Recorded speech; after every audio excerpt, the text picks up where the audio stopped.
Bonjour, je suis David Souchet, directeur de l'association Le Relais. Je vais essayer de vous donner quelques nouvelles de la situation dans le Cher. On a été, comme beaucoup, surpris du jour au lendemain de voir tout s'arrêter, les entreprises fermées, les associations se retrouvaient un petit peu dans l'incertitude et du coup dans la panique, fermer tout. Du jour au lendemain, les gens qu'on a l'habitude d'accompagner se sont retrouvés sans accès à la nourriture, sans accès au restaurant social. On nous a demandé de confiner, du coup des hébergements qui sont d'habitude des hébergements uniquement ouverts la nuit, on a dû les ouvrir dans la journée. Alors on a pris une décision assez rapidement, c'est d'ouvrir ce site qui est un espèce de quartier général de crise. On s'est dit qu'en ouvrant un site, en mettant à disposition tous les moyens pour pouvoir accueillir les bénévoles, les associations partenaires et tous ceux qui pourront venir nous donner un coup de main, on pourrait peut-être faire face à la situation. Nous avons aujourd'hui besoin de beaucoup de bras.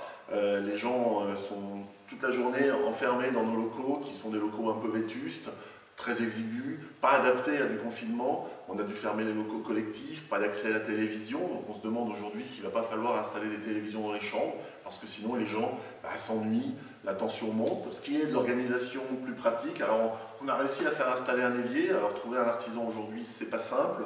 On a mis à disposition tout le matériel nécessaire, on a été chercher de l'équipement pour faire réchauffer, on n'est pas habitué à faire à manger, normalement on n'est pas, nous, on ne fait pas de distribution alimentaire, là il faut bien nourrir tout le monde, on représente à peu près 60 personnes en hébergement d'urgence pure et à peu près 120 personnes sur le département qui sollicitent le 115 tous les soirs. On est aussi sélectionné pour ouvrir lundi un centre d'accueil pour malades sans gravité. On a trouvé des locaux, là encore, grâce à un bailleur, on a réussi à très rapidement ouvrir les compteurs, nettoyer les locaux, enfin on est en cours en tout cas. On devrait avoir un partenaire, les PEP 18, qui vont nous livrer lits, tables, chaises, pour essayer d'équiper ce lieu. Il faut qu'on soit opérationnel lundi. Alors on a l'habitude de gérer un petit peu de l'urgence, mais là on est vraiment dans une situation où on a besoin de mobiliser tout le personnel de l'association et encore plus largement les partenaires qui veulent bien nous suivre. Nous sommes aussi mis en place des protocoles, nous avons essayé d'accéder à peu près aux équipements de protection. Là encore, ça a été très dur, pas d'accès aux masques parce qu'on n'est pas une structure sanitaire. Il faut jouer à chaque fois de connaissances, il faut réussir à se faire ouvrir un magasin pour réussir à obtenir ne serait-ce que des conditionnements pour donner à manger aux personnes qu'on accompagne.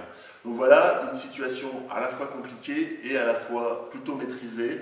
Là, petit à petit, les associations commencent à se dire qu'il faut qu'ils reviennent sur le terrain, ils nous sollicitent, on a plusieurs associations qui sont maintenant jointes à nous. On va, je pense, réussir à faire face à cette crise. En tout cas, nous espérons qu'il n'y aura pas de difficultés majeures.